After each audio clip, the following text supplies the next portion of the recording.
Israël a lancé une frappe puissante contre l'Iran, endommageant gravement ses sites nucléaires sensibles. 3 des principaux commandants militaires iraniens auraient été tués, dont le chef d'état-major Mohammad Bakri, le commandant des gardiens de la Révolution Hossein Salami et le chef des opérations Gholam Ali Rachid. Israël a baptisé cette opération Rising Lion, où des dizaines de civils et plusieurs scientifiques iraniens ont été tués et des centaines blessés. Un coup dur pour le programme militaire et nucléaire iranien.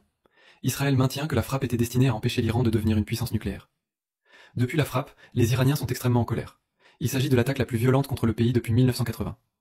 En réponse, Israël a fermé son espace aérien et ses écoles et déclaré un état d'alerte maximal à l'échelle nationale. Quelques heures plus tard, l'Iran a lancé une forte attaque en réponse à la frappe et a tiré des centaines de missiles balistiques sur Israël en quelques minutes. Des sirènes de guerre ont retenti tout au long de la grêle, répandant la peur et le chaos. L'Iran a lancé l'opération Asim al-Wad al-Sadiq. 3. Les missiles balistiques ne sont pas tombés en une seule fois, mais plutôt une vague de collines et l'autre a plu, et maintenant le compte à rebours a commencé la Troisième Guerre mondiale. Qu'en pensez-vous? Только пули свистят по степи, только ветер